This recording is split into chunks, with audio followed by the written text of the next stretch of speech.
As we approach America's 250th birthday next summer, every night at 6, we're sharing something impactful that happened on this day in history. And tonight we're focusing on an iconic building in Allen County, the Courthouse. Rosalie Murilli has more. On this day in 1902, the Allen County Courthouse was dedicated just 5 years after the cornerstone was laid between what is now East Main and West Berry Streets. The building was the first solo project of architect Brentwood Tolan, an art student apprenticing under his father during that period. It cost $817,000 to build. To replicate it today would cost more than $250 million, in part because of its distinctive style. What was unique about that time is that in Chicago was the World's Exposition, or the Columbian Exposition, that was the launch of the Beaux-Arts movement, and you can see all of those beautiful arts here. So instead of Tolan purchasing catalog artwork, he actually brought over many of those artists here to interpret different themes in our courthouse. Beaux-Arts is known for elaborate sculptures and reliefs, arched windows, columns, and flat roofs with a dome, all of which make up the Allen County Courthouse. How closely it follows the style and the materials used are part of what led to the building being designated a National Historic Landmark in 2003. The building is built of limestone from Bedford, Indiana. It is backed with brick on the interior walls.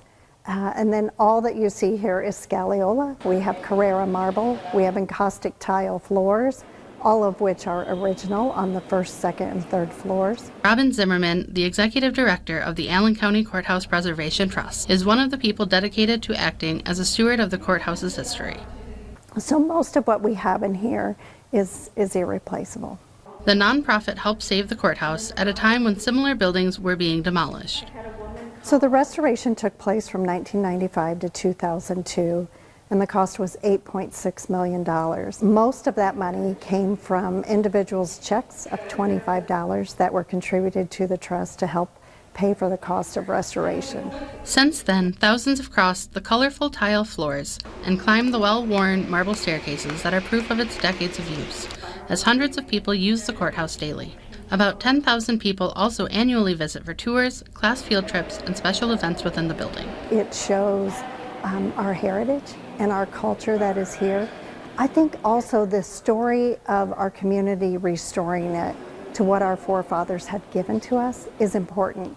And it shows that, this is a working courthouse. It is also a National Historic Landmark. And so it's an important part of our culture and history here in Fort Wayne, Indiana. A history that was dedicated, restored, and rededicated on this day in history. At the Allen County Courthouse, Rosalie Murilli, 21 Alive News. And if you'd like to schedule a guided tour, you can do so online at allencountycourthouse.org. Those take place between 9 and 4, Monday through Friday, by appointment. Also, you can take a personal walking tour anytime between 8 and 4:30. Just print a booklet at that same website, or you can pick one up at the security desk inside the courthouse. By the way, cell phones are not allowed inside during business hours.